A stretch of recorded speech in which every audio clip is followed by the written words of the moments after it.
Sarah Lynn, she's lazy. She doesn't want to do anything unless she's interested in it. He knows the work, but the minute it is framed like an exam, it just disappears. She just won't start. Like, I've sat with her, I've bribed her, and yet she just sits there. It's so frustrating. His teachers say that he's so capable and he shines and he participates and he's active in class, and yet we get a completely different story at home. It's a complete battle every night. These are the phrases that I have heard for well over a decade when speaking to parents. And oftentimes they're presented as behavior, right? My child is not doing something even though it goes against the ethos that we've built within our family. And that comes with shame and guilt and frustration. And so over the last decade, I've started to realize that actually these sentences, these phrases are not just behavior clues. They actually have a couple of things in common. And that's what I want to talk to you about today. Executive function. Now, this may have become a little bit of a buzzword, especially if you have a child who is neurodiverse. So I want to take the time to really break it down. See, after last week's video where I was sharing how I went through my own executive function profile and how that has ultimately changed my life, I had a couple of people ask me to explain what EF profiles are. Like, what is executive function? Not the buzzword version, not the one that you just see as clickbait on BuzzFeed, but what is it actually doing for your child, for you, for your family, and how can we use this information to help us see those behaviors as clues to skills that still need support. Welcome to the Mindful Toolbox podcast. I'm your host, Sarah Lynn. Grab your drink of choice and let's dive in to executive function.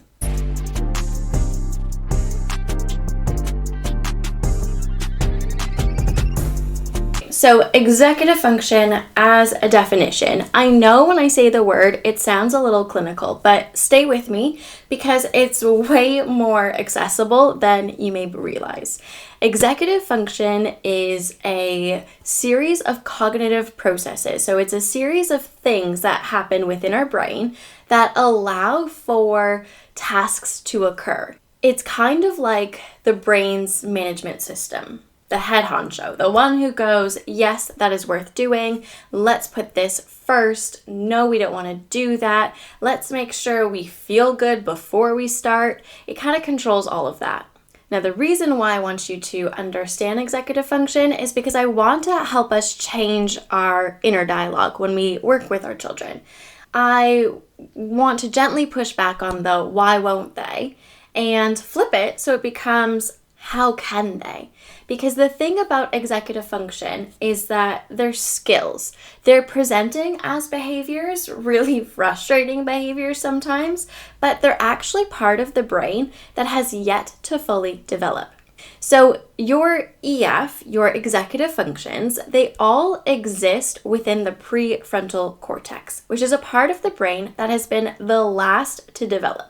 We're talking about waiting until their mid-20s for this part of their brain to be fully developed, which is counter to everything that school requires of us because we're asking 14-year-olds to figure out what they need to revise, keep track of their own revision, make sure that they're doing things even though they don't want to. Those skills are developing. They're skills and they're in a brain that's still building the infrastructure, and yet we still have those demands on them. So this is why I think it's really important to understand that the behavior is actually telling us the specific skills that need extra support. It actually becomes like the roadmap, and it allows for everything to feel more calm within the house, more manageable, because instead of it feeling like they're pushing back on your ethos or your parenting or what you would prefer they do, we're starting to see that actually it has nothing to do with that, and it has to do with the fact that there's a skills gap. So now it feels empowering, right? Good. Okay, I just went to go grab my book from my course because there are 11 different executive function skills, and I wanted to make sure that I didn't miss any because I think it's important that you have an idea of what they are, and then I want to discuss 4 of them in particular, the ones I see most common. So you have flexibility, response inhibition, working memory, planning and prioritization, goal-directed persistence, so resilience, organization, sustained attention, time management, metacognition, and emotional regulation and task initiation. So those 11 different skills are within the prefrontal cortex, the last part of the brain to develop, and yet they are in charge of everything we ask anyone to do. So now that we know that, my hope is for us to go through 4 of the most common and just give you a little bit of a aha moment, like a penny drop moment where you're thinking to yourself like, oh, actually, yeah, I can see that being difficult to do if it's never been scaffolded or modeled or taught to you. That being said, if you hear your peers, your parents saying things like the above, like, I don't know why, they just won't get it done, this is a video that you can share with them, and hopefully it'll ease a little bit of the angst because now we have an answer. So let's dive in. The first one I want to talk about is task initiation. It's the why won't they start comments. Oh, actually, before we go any further, it's really important that I acknowledge that yes, EFs, so executive functions, are commonly discussed whenever we have a child who is looking at a neurodiversity label. Anytime dyslexia comes up, EFs are talked about. Anytime we talk about ADHD, time management, task initiation, focus, anytime we have any kind of neurodiversity, executive functions are the first things to be discussed. However, what I have learned through my course, through my own experience, and through research is that actually everyone has an executive function profile, which means everyone has these skills developed or developing. So it has nothing to do with whether or not you or your child has a label attached to their processing capabilities. Instead, this is something that affects every single person and every single brain. So if you're there and you're thinking, wow, those all sound like specific things that I've heard, and my child doesn't have that specific thing, so this doesn't apply to them, I'd like for you to stick around a little bit longer because the reality is that everyone has executive function, and if you don't believe me, head back to the last video where I share that I got a 2 out of 8 in organization. So everyone has these skills that need to be developed. It has nothing to do with neurodiversity, and that's why we're going to dig into it through the lens of everyone. The first one I want to talk about is task initiation. It is the she just won't start. Now we're starting here because it's probably the one that I hear the most. You, the parent, you've noticed that your child will just doodle in the side of the corner, or you tell them to do their homework and it just never gets done. And you're sitting there thinking, what on earth is going on? Like, I've done everything. Maybe you've tried to set everything out for them. Maybe you even tried to put timers in place. Maybe you have sat beside them and force-fed them question after question, knowing that they just won't do it by themselves. So if we move away from the behavior and look at the lens of the executive function, this would be considered task initiation, the ability to start engaging with a task. Now the definition goes a little step further because task initiation actually looks at tasks that we don't intrinsically want to complete, things that are not exciting for us to do. So for a brain that's running low on dopamine, which doesn't require a diagnosis, that boring task genuinely does not create enough urgency for it to get completed. It's like in Canada, when you are in freezing cold weather, you have a car. If you go turn on the ignition in that freezing cold weather, the car won't turn over, the engine won't start. Put it in a hot sunny space and that car will start, but the conditions are not supportive of that car turning on. The same thing with the brain. The ability is there, however, the conditions, the dopamine level, is not conducive to the action being started. So that's the first one, task initiation. That's the one that I get all of the time, and I understand it's frustrating because as a parent you feel like you have to keep nagging your child, right? And no one wants to do that. So task initiation is actually a skill. How can we support a child to build systems or an ecosystem around them that encourages them to do the thing even when they don't want to do the thing? We can look at things like tick lists, like gamifying. There's so many ways that we can externalize the excitement around doing a task. Okay, number 2, the second EF that I want to talk about today is one that we've looked at quite extensively across this podcast, and it is working memory. It's the I know it when I'm revising, I know it when I'm talking to you, but the moment the environment shifts and I'm in an exam, poof, it all disappears. So working memory's definition is the ability to hold things in your memory while you're getting things done.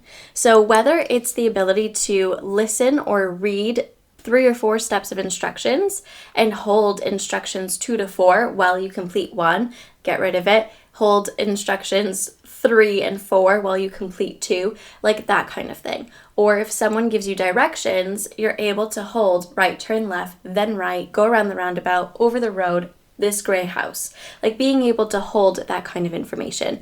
It's like a mental the way that we describe it when I'm working with children is a mental whiteboard. It's a space that you're able to quickly jot things down. It doesn't need to be encoded into your long term. You're not going to remember it tomorrow, but you do need to hold it for a short amount of time. Now, for some children, for some people, that whiteboard is actually smaller than others, or it gets more easily wiped whenever they're stressed. So your child revises, they're sitting at the kitchen table with you, they're knocking out their Shakespeare quotes, everyone's feeling very confident for the exam tomorrow.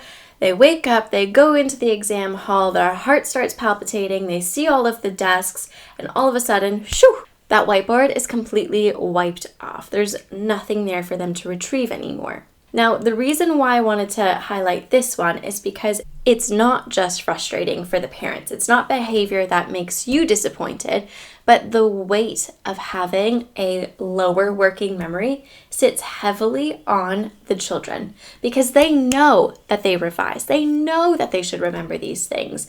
Those are the things that they say, I should know. I did do the revision, I just forgot.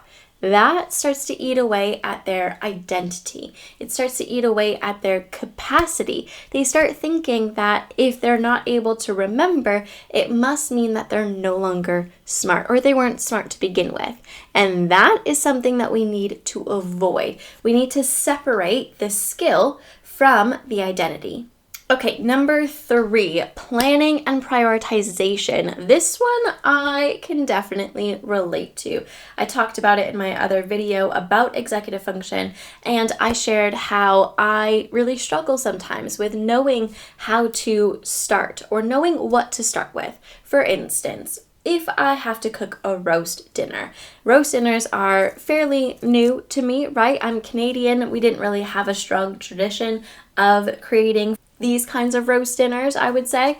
And so when you tell me, right, you need to pick all of the veggies, you need to do all of the sides and the meat, and it all has to be hot and ready and on the table at the same time, and you need to tell me in advance what time I need to show up to that table for that roast dinner, I'm like, that's a lot to do, and I have no idea where to start. It takes repetition. By the time I've gone through making this roast dinner a couple of times, then I can start to tweak things and know intrinsically what I want to start with. But if I'm new to a task, if your child has low planning and prioritization and they're new to a task, the ability to create this roadmap of knowing what to start when to pivot, and when to stop, especially when to stop and move forward in an exam like your independent school exam, board exams, right? The ones that don't allow you to go back on questions, being able to know how you're going to approach things and know when to move forward, that is this skill, planning and prioritization.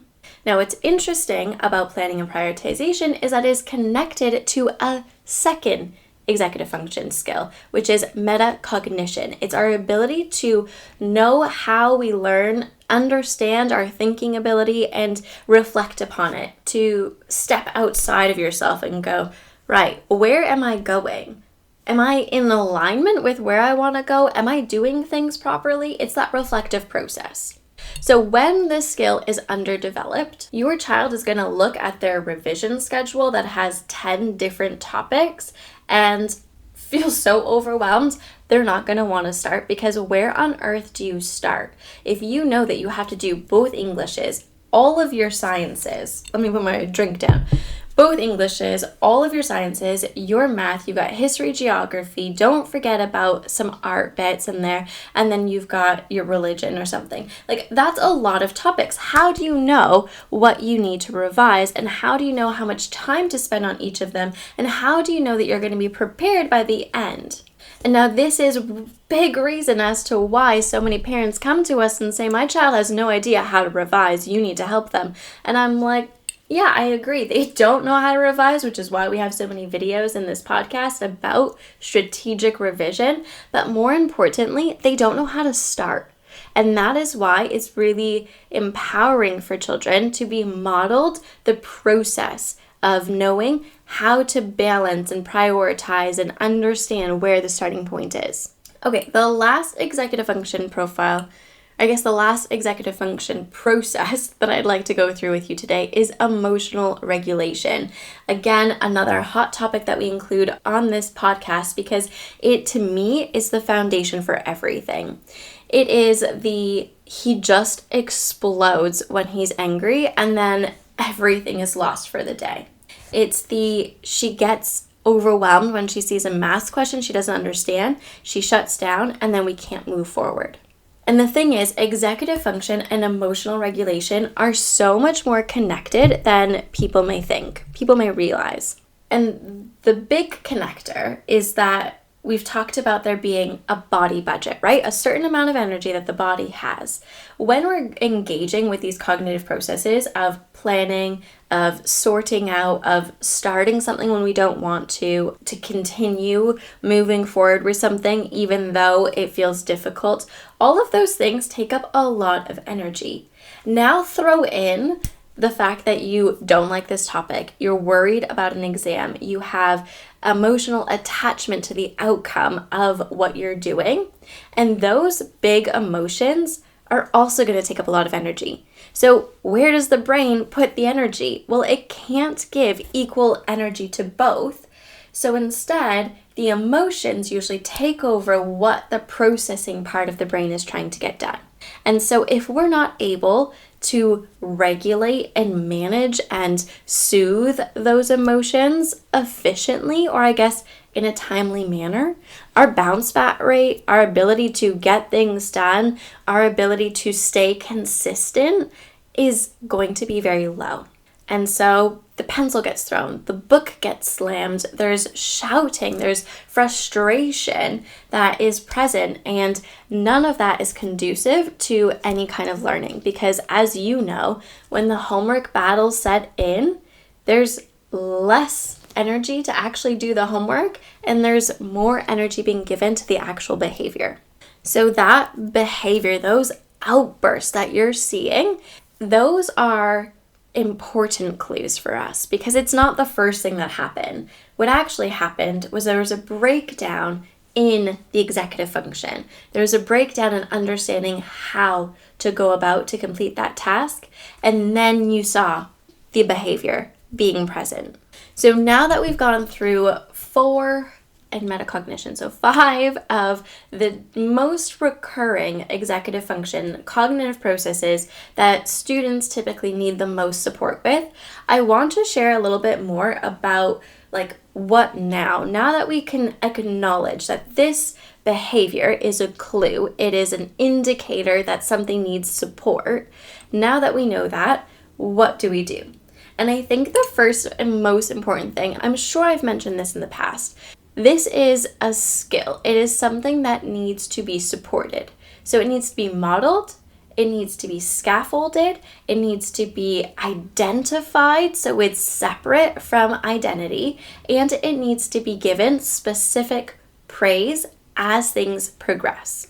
But like everything, there is a capacity of when we are regulated and a capacity that diminishes when we are dysregulated. So a child who is feeling safe, they're well fed, they've slept, they have a good sense of self, they are going to be able to manage and build those executive function cognitive processes not only quicker, but more efficiently than their counterpart individuals who are skipping meals, not sleeping because they're trying to revise, they're cramming, they're so emotionally invested that it becomes volatile because they can't manage those emotions.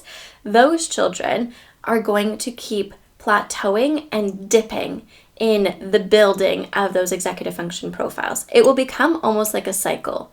Like they see a task that requires them to identify the key words to do the maths word problem. Doing that is planning and prioritization and a little bit of task initiation. We may even have a little bit of task inhibition, which means that we need to know to stop ourselves from swinging on our chair and to stay focused. So if any of those EFs below for this child accomplishing that math word problem, they will then get dysregulated. If they don't understand how to regulate their emotions because their emotional regulation EF is low, then they're going to go even lower with the emotions, which means that these skills will never fully develop because they're constantly being hijacked by the emotional side of things. That is why going through these intense revision sprints are not always the answer, because yes, they are being exposed to so many different types of questions, and they're for the most part learning that they need to do things a specific way. But if we don't give them the skill set of knowing how to handle a question, the moment they see it in an unknown setting, or the moment they feel exhausted because their goal-directed persistence is low, those emotions will take over and they will never be able to continue building and fine-tweaking their actual math skills because their executive function skills are lacking. So my belief system is that if we approach things in tandem, if we look at the academics while building the executive function profile, the skills that they need to engage with tasks, that is when we're going to see a huge leap in capacity. And it's not even just my belief system, it's what we've been doing for over a decade, and it's how our students have been able to work with us in one subject, in one setting, and apply those skills that they've learned across the board, and not only flourish in that topic that they're being tutored in, but across different topics, because these skills are not just maths related or science related, but they're human related, and they're going to serve them beyond the classroom as well. But as I was saying, our skills are environment dependent. It depends on how regulated we are. And so when I say that, it doesn't even just mean that it depends on the environment, it also depends on the child. Who are we dealing with? Because that is going to determine so much, which is kind of perhaps frustrating as to why there is no one answer, one-step approach on how you can fix an executive function, how you can build a cognitive process. It really is brain dependent. So what do you actually do with this information now? Now that we know the 11 executive function skills, you've gone through 5 of them, you understand that behavior is actually an indicator of a skill that needs support. We know how they become dysregulated and capacity goes down, and how that will impact them if we don't support the executive function skill building in tandem to their academics. Okay, so now that we understand all of this, you're probably thinking, what is the next natural step then? And that's a really good question. The next natural step for me is to actually understand what profile your child has. So when we start working together, that will be the first thing we do. We'll have a really good conversation, make sure we're a good fit, but then we will actually complete an executive function profile assessment. When we do that, it's going to be paired together with a questionnaire from your child and a questionnaire from yourself.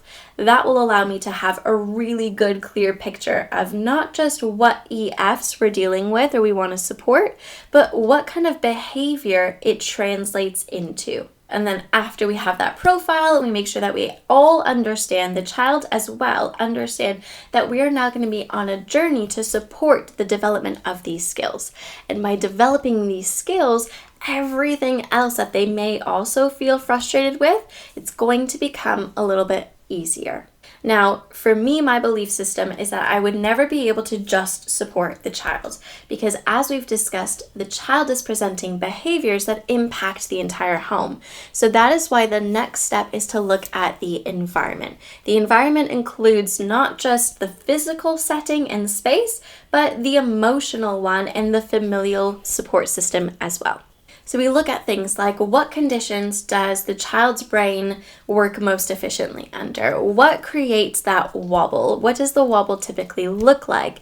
How can they become re-regulated? What depletes their tank before they even sit down? And what is it that we can build within the family home, within the dynamic, to support the child's brain to work at the top level of capacity that is possible? Once we've created that, it's basically laying the foundation, the groundwork of the trajectory that we're moving in. Then we start with the actual coaching. It's specific, it's targeted, it is very bespoke to your child, to your family, and it's built over time. Unfortunately, there is no quick fix. I'm not going to give you a Pinterest handout sheet to put on the wall and call it a day. It is going to be very specific to your child. There's going to be a lot of test and measure and making sure that the skills that they are developing actually suit them. So on this channel, I have shared that when I was in elementary school, I would always forget which book to bring from my locker into the class. And I also shared how I had two very different approaches. I had my first teacher really lean on the disciplinarian, like the stick, right? Not the carrot, but the stick kind of approach. And all that did was impact my working memory even more because I was more alert, more dysregulated. And actually it reinforced that I was continuously bringing the wrong book to class.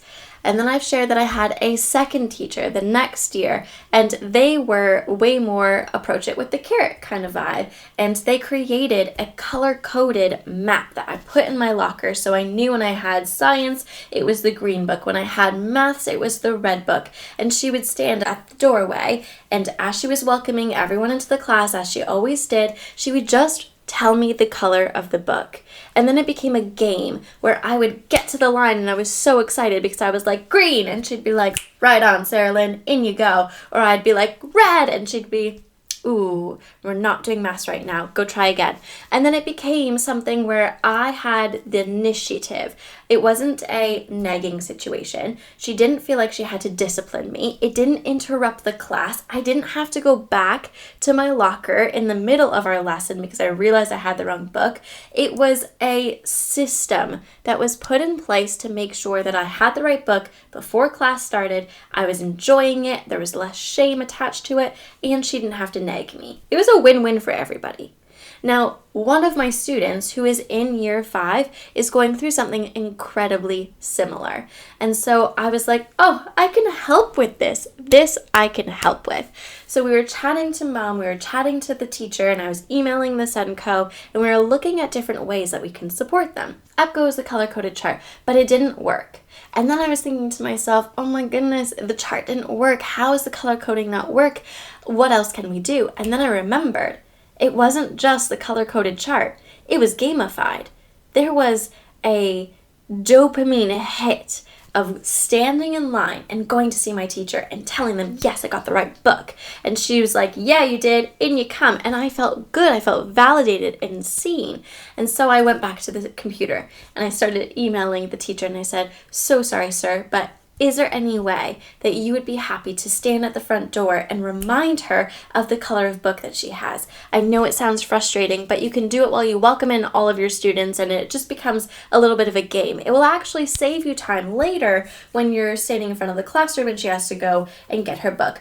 I felt so uncomfortable because yes, I have been a classroom teacher. Yes, I've experienced feedback, but not from a completely external force. So I was feeling so nervous to suggest this. But the teacher was very adaptable, very kind, and was happy to try this. So he did. A couple weeks later, I got an email. Thank you so much. Not only did this help the child, but it actually helped other students in the class because all we knew about was this one student that we were supporting. But this new system that the teacher was able to implement actually supported the working memory of all the students. And that is what I'm talking about.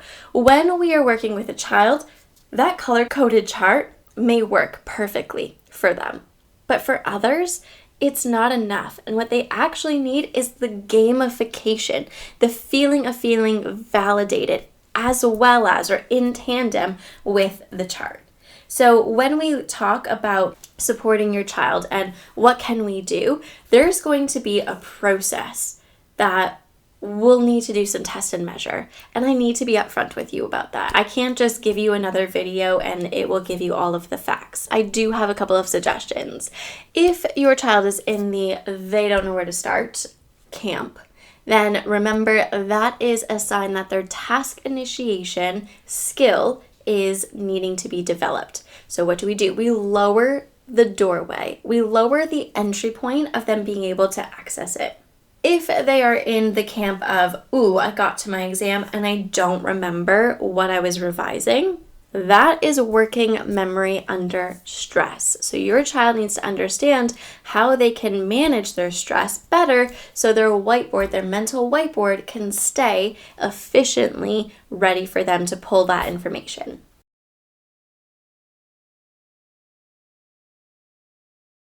Are they feeling overwhelmed before they've even begun? That is planning and prioritization. They don't need you to sit there and tell them that they need to get it done. Instead, they need help knowing where to start and when to move forward. And if they are exploding and shutting down before they even really start, that is emotional regulation. Your child needs support in understanding how their emotions impacts their ability to think. And then they need a little bit of support on how to regulate and manage those emotions. See, the thing is, you don't need a full plan today. That's going to become very overwhelming very quickly. Instead, we just need a small entry point.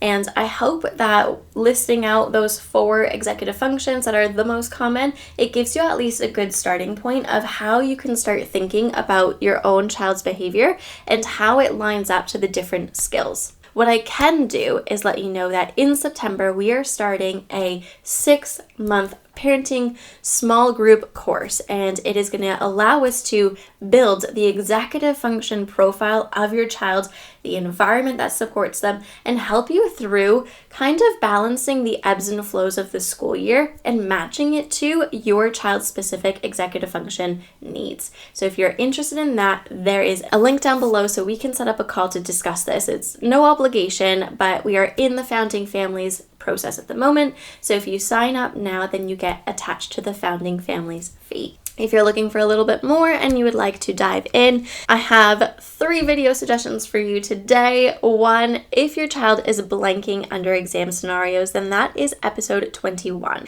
If they won't start but really resonated with you, that is episode 24. And if you are new here and you have no idea what I'm talking about because you didn't see my last video on executive function and my own profiling and what that looks like, then that is episode 30. Where I dive into how my results changed my life. That's it for today. Thank you so much for being here. Once again, if this has been helpful for you, don't forget to hit that subscribe button and send it to a family who might need a little bit of extra support. I will see you in 2 Thursdays.